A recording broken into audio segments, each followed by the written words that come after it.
नमस्कार दोस्तों, मैं आपकी होस्ट और दोस्त अंजू सिंह। मेरे थॉट पार्लर में आप सबका स्वागत है। यहाँ पे नियम बिल्कुल सिंपल हैं। हम बहुत सारी बातें करेंगे और उसके एक मस्त कॉकटेल बनाएंगे।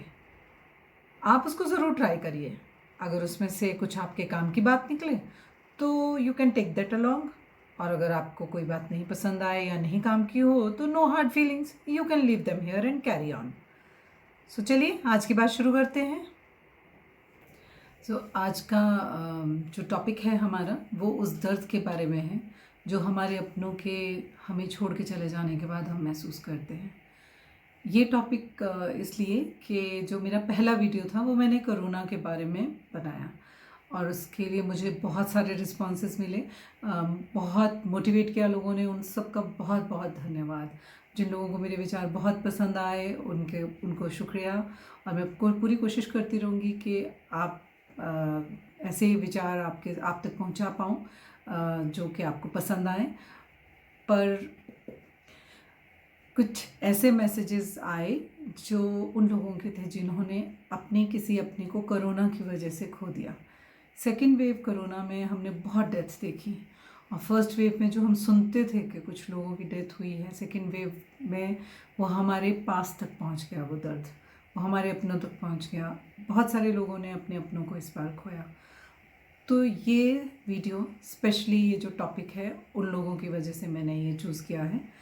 आज मैं उस दर्द के बारे में बात ज़रूर करना चाहूँगी। बहुत मुश्किल है मेरे लिए भी उसके बारे में बात करना, पर इस बार जो मेरे पास हमारी फैमिली में किसी की डेथ की खबर आई, वो पल मैं एकदम से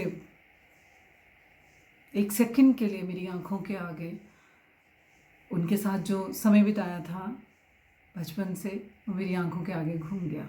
और जो पहला थॉट मुझे आया वो ये कि अब उनसे कभी मिलना नहीं होगा, कोई नई मेमोरी नहीं बनेगी। एक ऐसा लगा कि एक इंसान आपकी ज़िंदगी से जाता है तो एक एरा ख़त्म हो जाती है उसके साथ, एक वैक्यूम। ये फीलिंग बहुत अलग तरह की है और ये तभी महसूस करते हैं हम शायद जब कोई हमारा अपना इस दुनिया से चला जाता है। तो इस दर्द के बाद ये भी सोचने लगी मैं कि ये दर्द कब तक रहता है।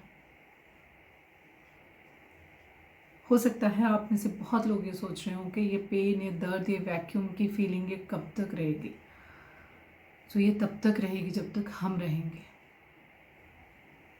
और ये उतना होता है जितना हम उनसे प्यार करते हैं। हो सकता है इस दर्द का एहसास बदल जाए।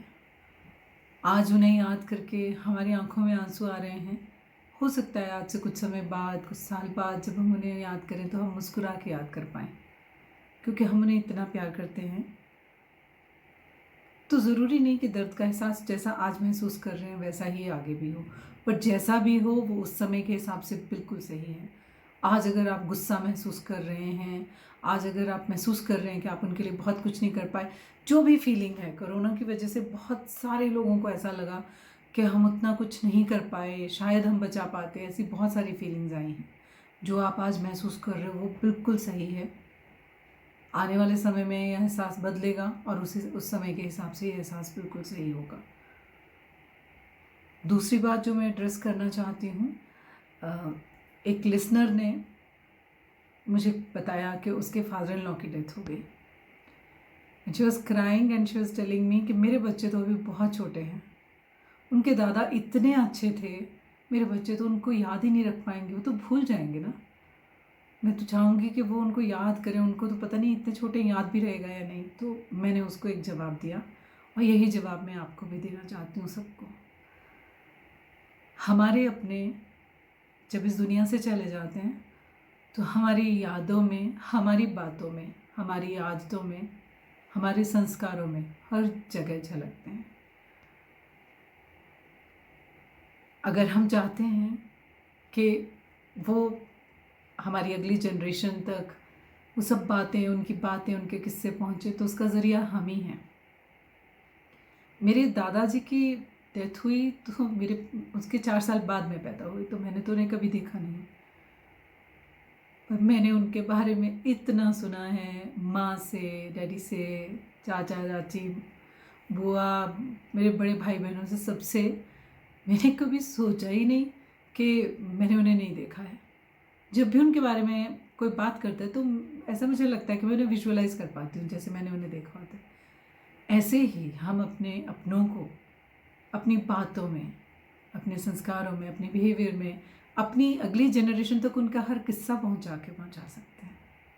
उनके बारे में बात करिए, उनके मज़ेदार किस्से सुनाइए, उनको अपनी बातों में, यादों में हमेशा ज़िंदा रखिए।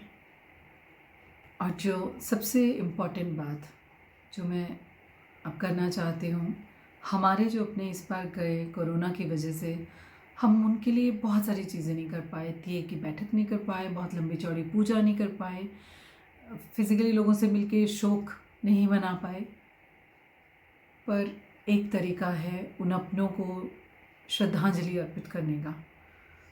मेरी आपसे रिक्वेस्ट है कि ऐसे बच्चे जिन्होंने अपने माँ बाप को कोरोना की वजह से खो दिया, ऐसी फैमिलीज़ जहाँ बुज़ुर्ग रह गए हैं, उनके यहाँ से जवान बच्चों की डेथ हो गई है, या ऐसी फैमिलीज़ जहाँ पे अकेले ब्रेड विनर फैमिली की, मतलब जो कमा के लाते हैं, घर को चलाते हैं, उनकी डेथ हो गई है, उनकी मदद करिए। Please reach out to them. इससे अच्छी श्रद्धांजलि हम अपने अपनों को नहीं दे पाएंगे।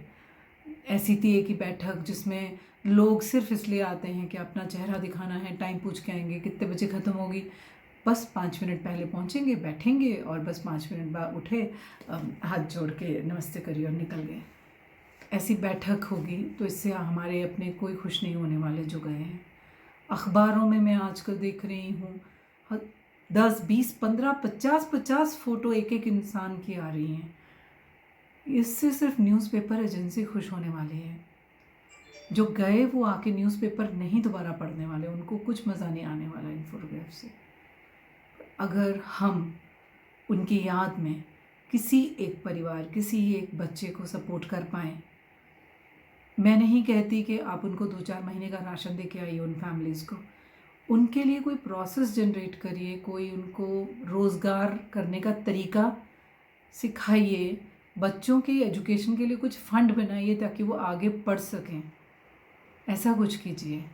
अकेले नहीं हम कर सकते तो दोस्तों के समूह में इकट्ठे हो जाइए, अपनी सोसाइटी में एक ग्रुप बना लीजिए, जैसे भी आपको सही लगे, किसी एक इंसान तक पहुंचिए। ज़रूरी नहीं कि बहुत दूर जाने की ज़रूरत है, अपने घर के बिल्कुल पास कहीं भी पता करिए।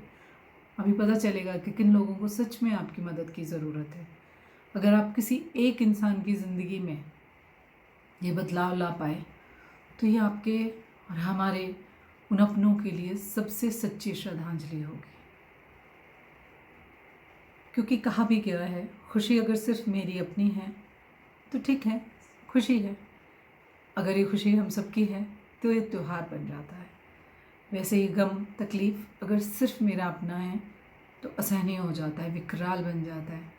और यही अगर समाज के तकलीफ़ के साथ जोड़ दिया जाए तो मिल के तो हम बड़ी से बड़ी तकलीफ़ को, बड़ी से बड़ी पहाड़ को भी हिला सकते हैं।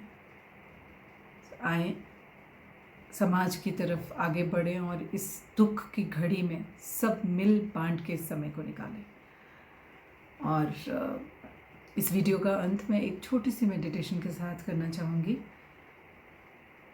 ये मेडिटेशन करने के लिए ज़रूरी नहीं कि आपकी फैमिली में अभी कोरोना में ही किसी की डेथ हुई हो, ऐसा ज़रूरी नहीं। अगर कभी भी आपने किसी अपने की डेथ देखी है तो आप ये मेडिटेशन कर सकते हैं। छोटी सी 1 मिनट की मेडिटेशन है। आई एम श्योर आपको इस मेडिटेशन के बाद बहुत अच्छा हल्का महसूस होगा। तो सिंपल सा मेडिटेशन है।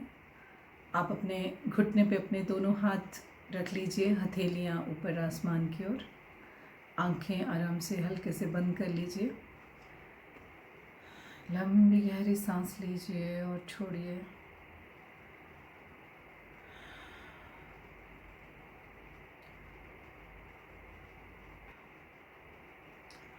आप विजुअलाइज़ कीजिए कि आपके सामने आपके वो फैमिली मेम्बर बैठे हैं जिनको आपने कोरोना की वजह से खो दिया है।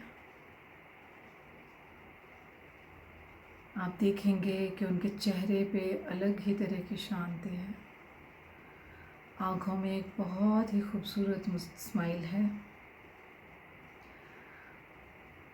और जब आपने उनकी आंखों में देखा वो शांति, वो सुकून धीरे धीरे अब आप अपने अंदर भी महसूस कर पा रहे हैं। उनसे कहिए, मैं आपसे बहुत प्यार करती हूँ, आप मेरे लिए बहुत स्पेशल हैं, आप हमेशा मेरी यादों में, मेरी बातों में रहेंगे। मैंने आपसे जो भी सीखा, जो भी संस्कार पाए, मैं पूरी कोशिश करूँगी कि ये मैं ज़िंदगी उन्हीं के हिसाब से जीऊँ।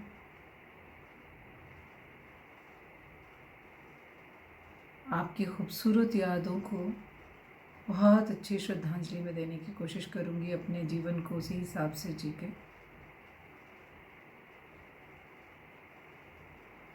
आप यहाँ फिज़िकल वर्ल्ड में चाहे मेरे साथ नहीं हैं, पर मैं जानती हूँ आपका आशीर्वाद, आपका प्यार हमेशा मेरे साथ है।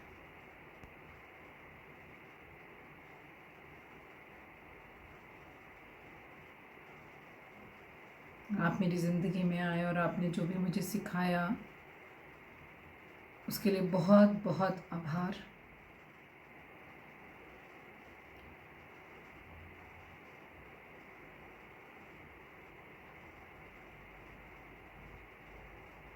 And now I allow you कि आप अपनी आगे की जर्नी शुरू करें, और मैं परमपिता परमात्मा से हाथ जोड़ के यही निवेदन करती हूँ कि वो आपको अपनी शरण में लें।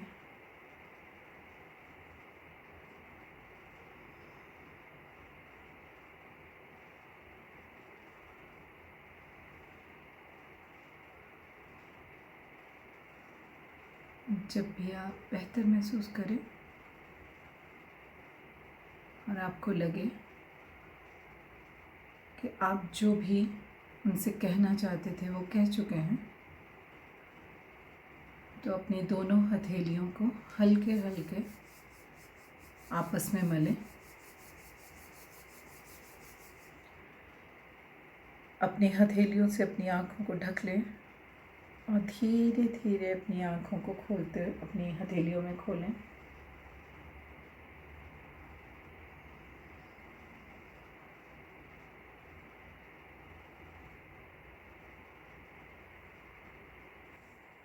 Thanks for listening, I hope it adds value. अब हम मिलेंगे अपने अगले एपिसोड में, तब तक आप अपने सवाल और फीडबैक मुझे भेजते रहें। धन्यवाद।